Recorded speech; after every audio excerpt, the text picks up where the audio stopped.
وبارك على هذا النبي العظيم صاحب الخلق الكريم سيدنا محمد، وعلى آله وأصحابه ومن سار على نهجه إلى يوم الدين.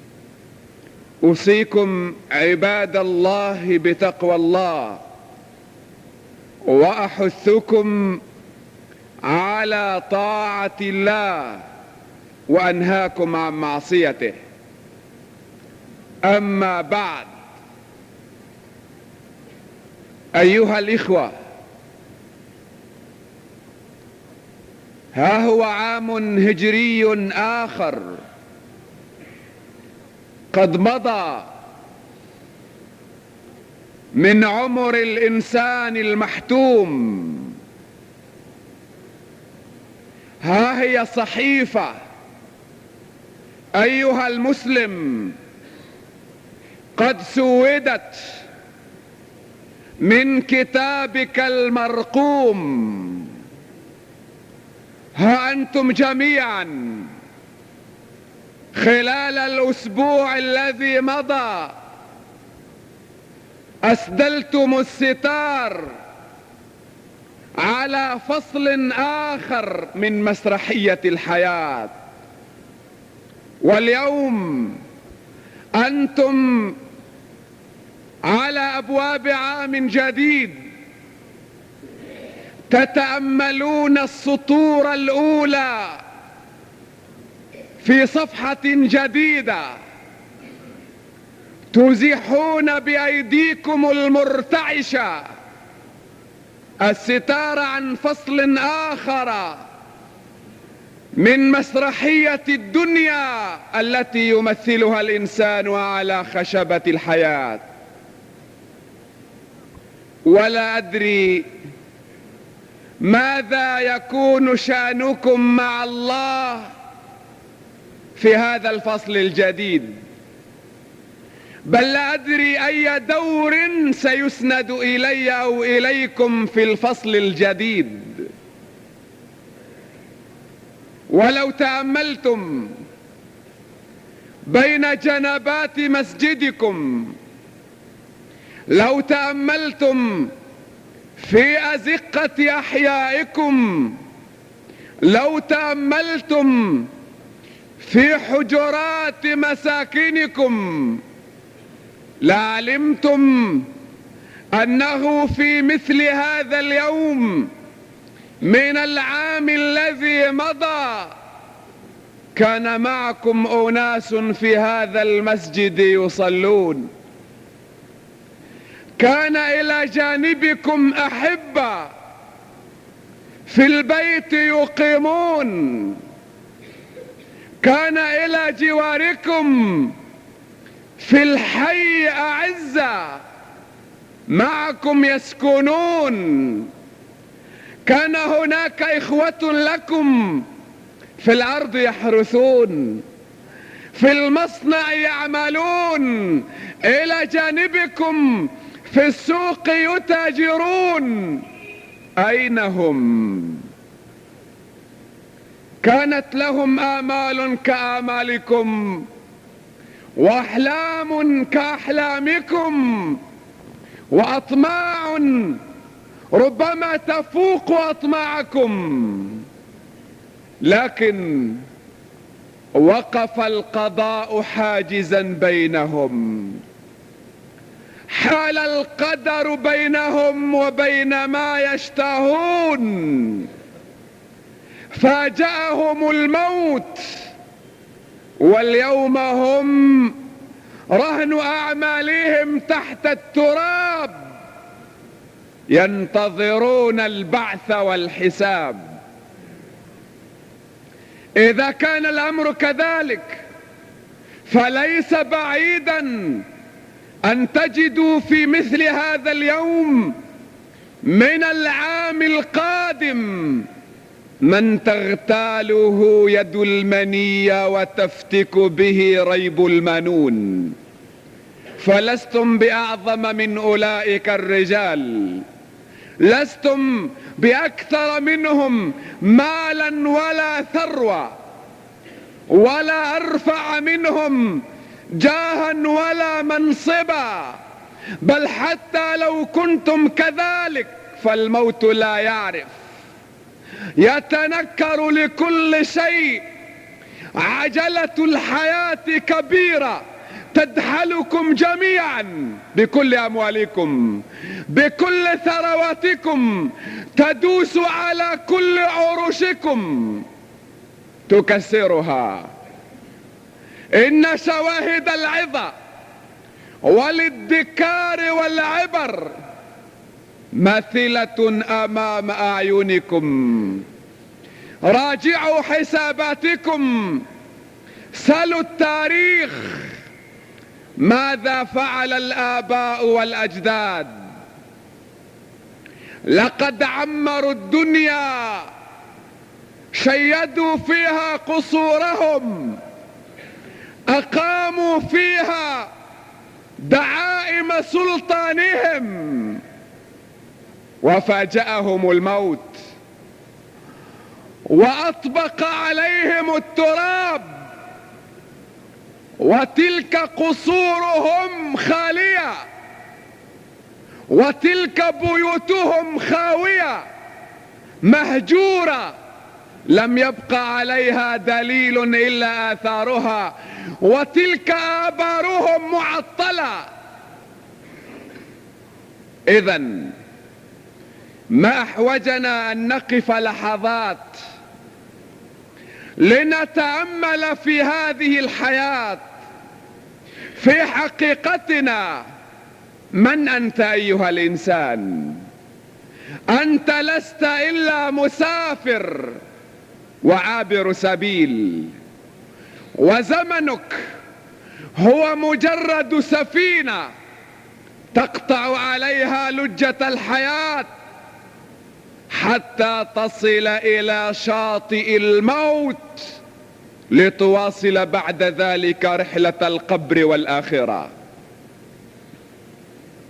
أما المناسبات، أما الأعياد، أما الأيام الكبيرة ذات الوزن الثقيل فليست إلا محطات، ليست إلا محطات على طريقك، ليست إلا موانئ على هذا الشاطئ.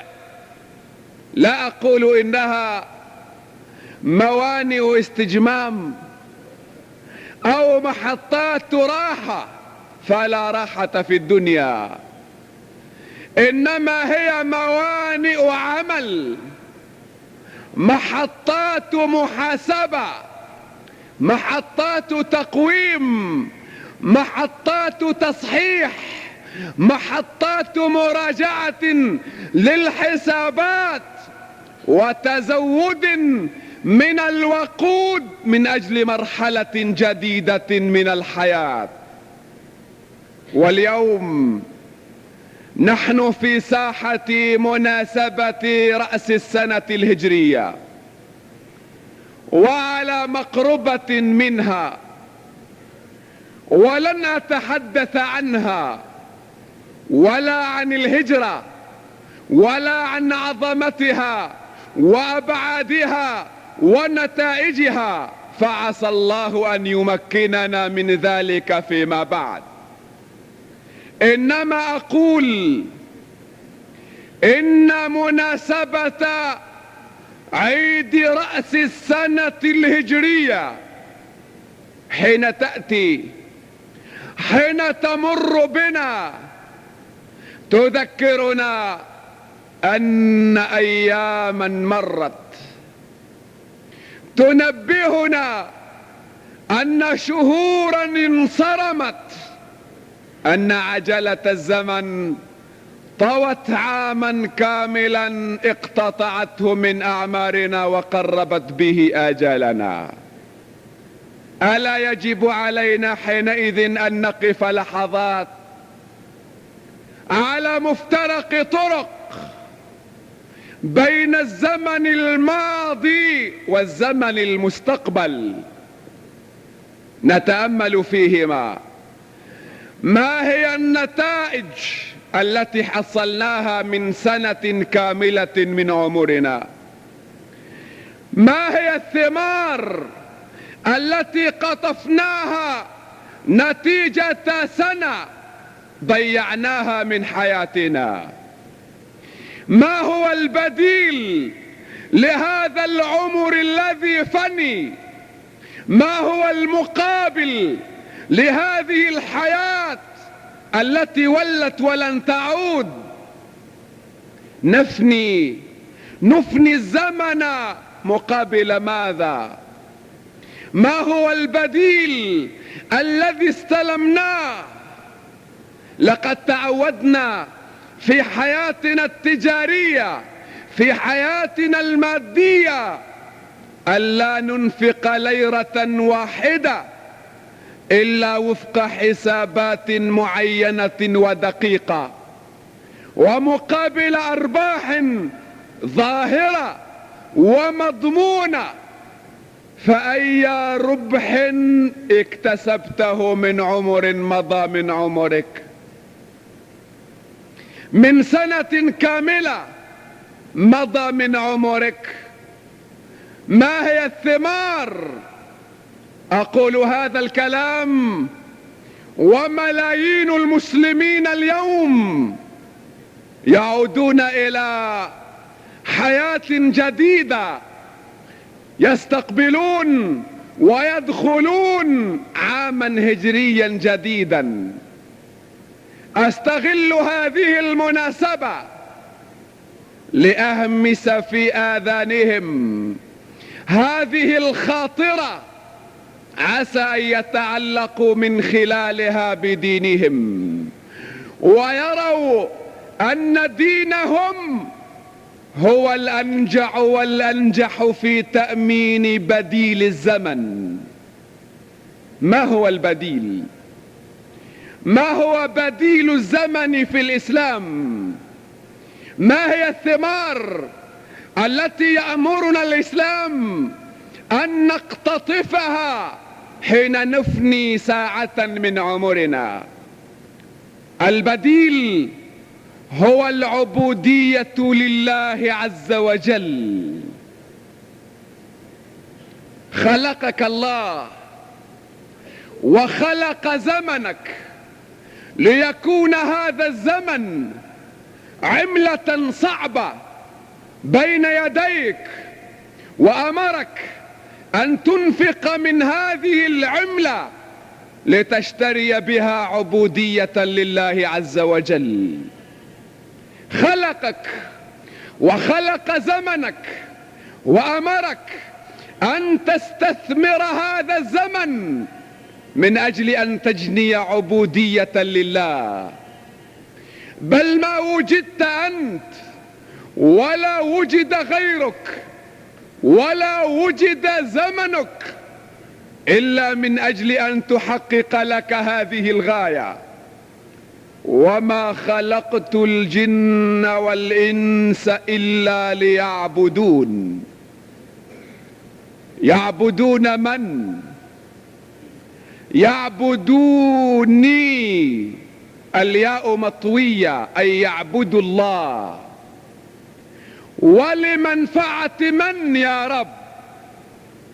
لمنفعتك معاذ الله، فأنت الغني عن العالمين، لا تنفعك عبادتنا ولا تضرك معصيتنا.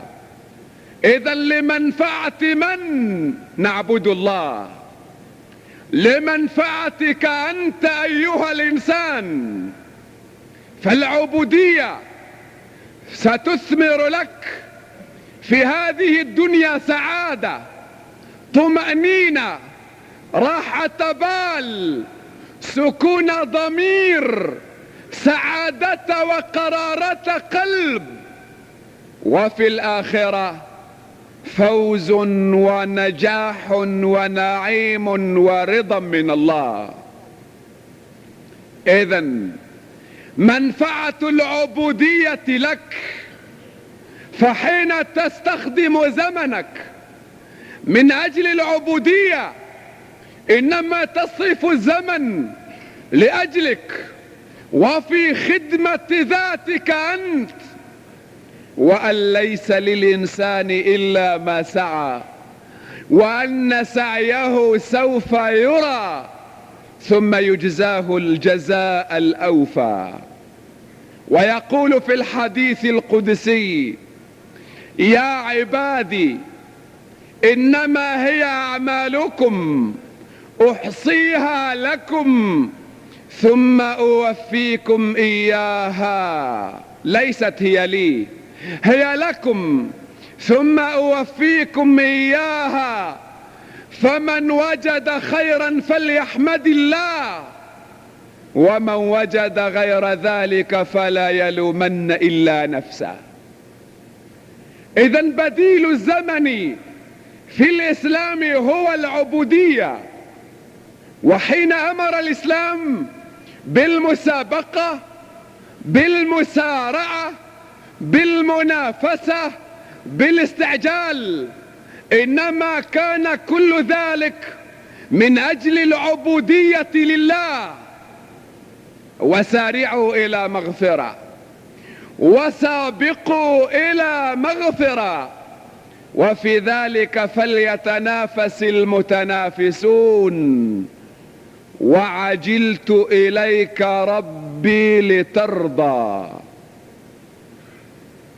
هذا هو مقابل الزمن في الإسلام. فما هو مقابل الزمن عند الآخرين؟ هذا هو بديل العمر في دين محمد صلوات الله عليه وسلامه. فما هو البديل عند الآخرين؟ هل الآخرون قاعدون أم هم الآخرون يتنافسون؟ ومن أجل ماذا؟ المسابقة موجودة، الرهان على الزمن موجود حتى عند الآخرين، ولكن مقابل ماذا؟ ما هي الثمار؟ هذا ما أريد أن ألفت أنظاركم إليها، بل هذا ما يجب عليكم أنتم أن تسألوا أنفسكم: ما هو البديل عند الآخرين لهذا الزمن الضائع؟ الناس أيها الإخوة في عالم اليوم يتنافسون في التقنية، يتنافسون في المخترعات، يتنافسون في إحياء اقتصادياتهم، يتنافسون في ميادين يسمونها بالتكنولوجيا. صحيح، ولكن لما يتنافسون في هذه الميادين؟ من أجل ماذا؟ الهدف ضائع، لا يدرون لما يبحثون، لا يدرون لما يتنافسون، لا يدرون لما يتسابقون. ولذلك فتقنيات إنسان اليوم وإن سهلت له كثيرا من أعماله ويسرت عليه كثيرا من مهماته، إلا أنها بقدر ذلك أبقت إنسان اليوم بلا هدف. لما؟ لأن الإنسان من خلال كل تقنياته، من خلال كل مخترعاته، من خلال كل التقدم الذي حصله، يبحث عن الرفاهية، يبحث عن الراحة. فهل الراحة هي هدف الحياة؟ لا، الراحة وسيلة وليست هدفا. الراحة محطة تقف عندها، ترتاح قليلا، تأخذ حظ نفسك لتواصل السير بعد ذلك إلى الهدف. فإنسان اليوم حين يبحث من خلال تقنياته عن الراحة إنما يشغلكم بالوسيلة عن الغاية والهدف. وإذا أشغلكم بالوسائل ترك إنسان اليوم بلا هدف، وإذا بقي الإنسان بلا هدف تحول إلى إنسان، إلى كائن انتهازي أناني مفترس يفترس لأدنى مبرر.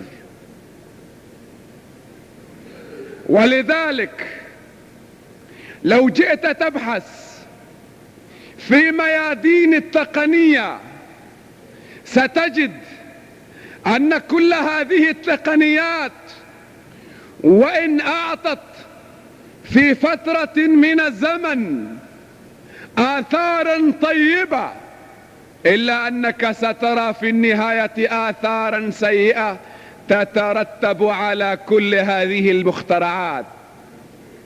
حين ترى أن ميادين التقنية قد أمنت الراحة لشريحة، لمجتمع من المجتمعات، حدق نظرك، أبعد نظرتك، ستجد أن ملايين الناس ذهبوا ضحية راحة هذا الذي يستفيد من هذه التقنية.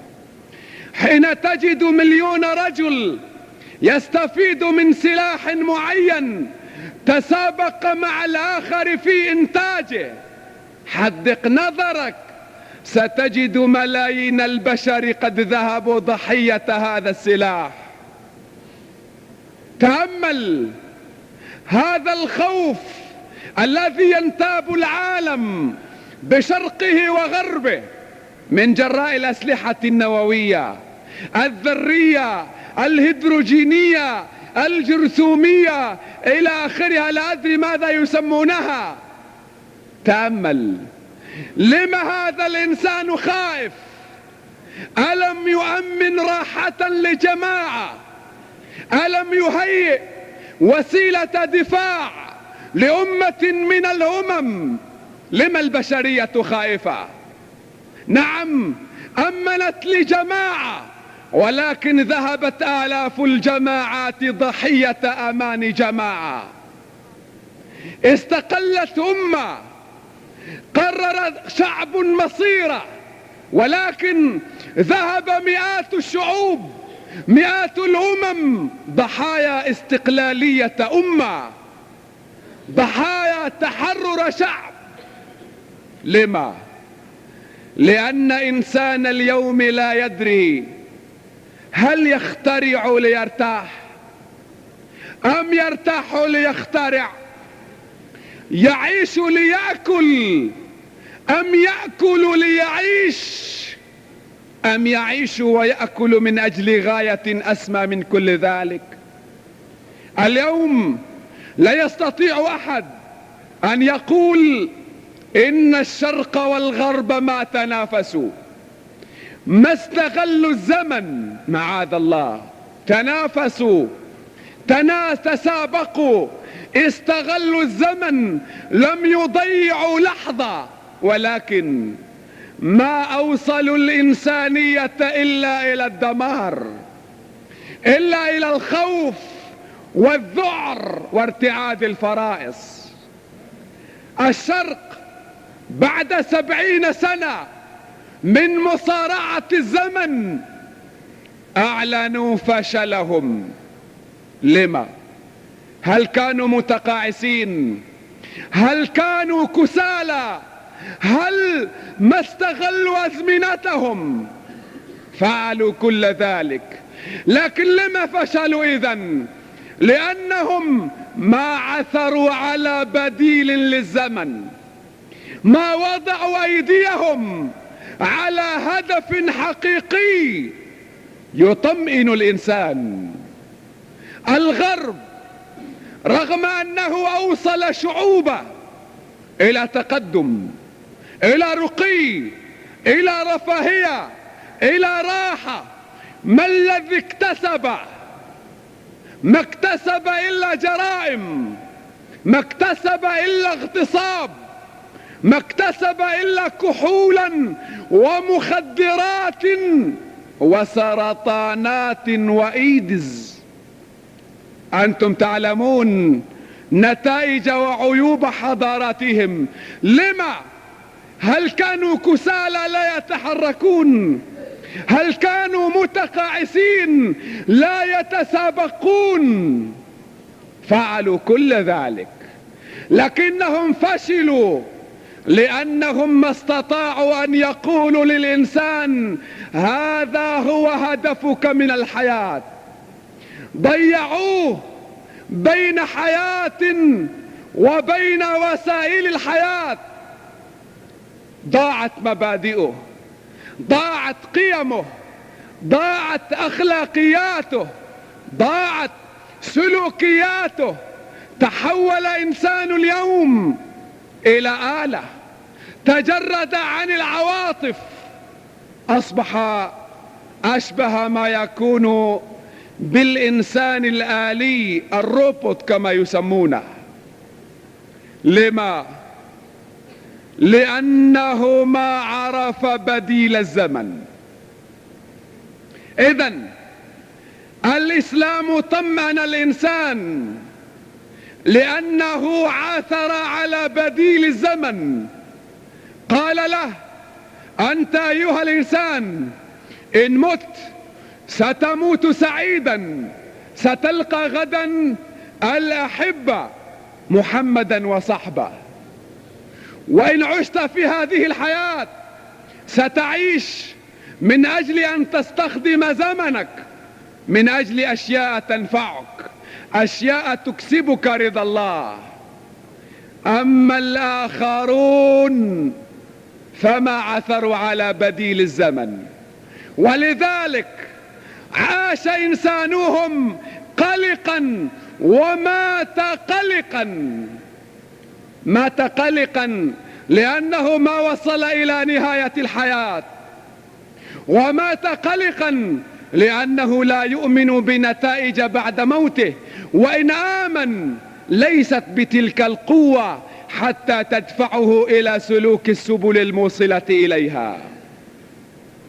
خلاصة القول أيها الإخوة، اليوم في مناسبة عيد رأس السنة الهجرية، لا أقول بمناسبة الهجرة فالهجرة حصلت في ربيع الأول، إنما العد التصاعدي للشهور القمرية يبدأ من بداية محرم. بمناسبة عيد رأس السنة الهجرية أقدم لكم الإسلام، أقدمه في المستوى الإنساني، في المستوى الإنساني الذي جاء ليقود المستوى المادي، المستوى المادي الذي يعيشه الآخرون، المستوى المادي الذي يتضوع الآخرون تحت نيره قلقين، ربما يائسين، ربما متوسوسين، وفي كثير من الأحيان منتحرين. أطرح الإسلام في المستوى الإنساني، في مجال الفكر، في مجال العقيدة، في مجال الخلق، في مجال العبادة، في مجال سلوك الإنسان بشكله العام المسيطر على التصرفات المادية والحيوانية. الآخرون يتطلعون إلى حياتهم، إلى مجتمعاتهم، يرون مادية حاكمة، يتأملون في المستوى الإنساني فيجدونه فارغا. ومن هنا يأتي دور الإسلام، ومن هذه الزاوية سيحكم الإسلام العالم بإذن الله.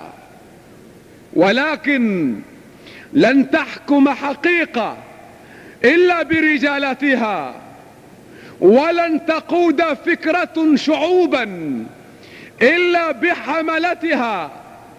وأنتم اليوم رجال الإسلام وحملة رايته الذين ألقى الله على ظهركم أمانة هذه الرسالة، فأنتم مدعوون اليوم وغدا وكل الزمان لتعملوا، لتنافسوا، لتسابقوا، لتسارعوا، لتلفتوا أنظار الناس بسعيكم، بجدكم، بعملكم، لأنكم إن فعلتم ذلك سيتأمل الناس فيكم، سيتساءلون لما يسعى هؤلاء، لما لا يضيعون أزمنتهم مثل ما نضيع، لما لا يقضون لياليهم في المخدرات مثلنا،